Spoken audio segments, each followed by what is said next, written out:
जय गुरु जी संगत जी। आज गुरु जी के सानिध्य में पूरा गुरु परिवार फल फूल रहा है और यह कृपा और दया निरंतर सब पर बनी रहे।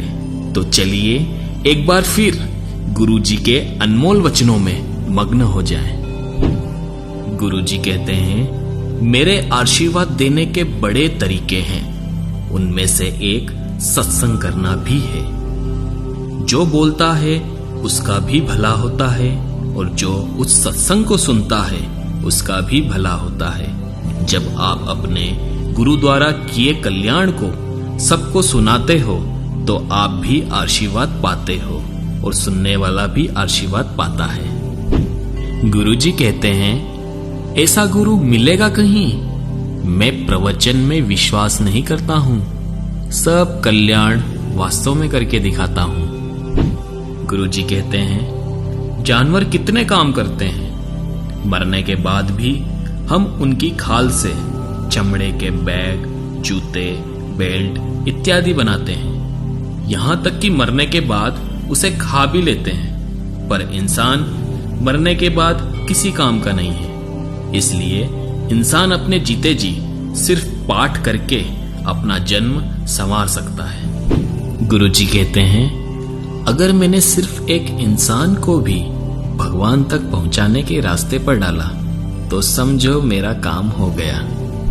गुरु जी कहते हैं, अगर कोई भिखारी आपसे कुछ मांगता है पर आप कुछ नहीं दे पा रहे हो तो हाथ जोड़ लें। ना जाने किस भेष में कौन आपके सामने खड़ा हो।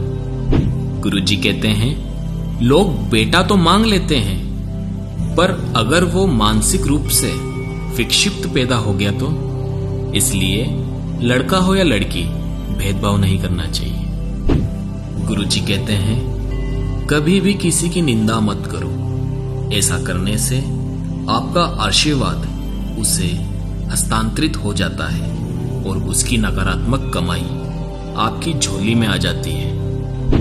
गुरु जी कहते हैं, दूसरे आपके बारे में क्या कहते हैं इस बात से प्रभावित होने के स्थान पर अपने नियंत्रण में रहना सीखो। गुरु जी कहते हैं, कभी दूसरों के दुख मत सुनो। जब भी कोई आपके सामने अपनी व्यथा कहने की कोशिश करे, उनसे कहो गुरु के पास जाओ, वही सब ठीक करेंगे। सुनो मत, अन्यथा वे अपनी नकारात्मक आपको देकर आपका आशीर्वाद ले जाएंगे। गुरु जी कहते हैं, प्रार्थना और पाठ हमेशा इतनी शांति से करना चाहिए कि आपके आसपास बैठे किसी व्यक्ति को भी पता न चले कि आप पाठ कर रहे हो। इसी तरह दान भी गुप्त होना चाहिए कि एक हाथ को पता न चले कि दूसरे हाथ ने कुछ दिया है।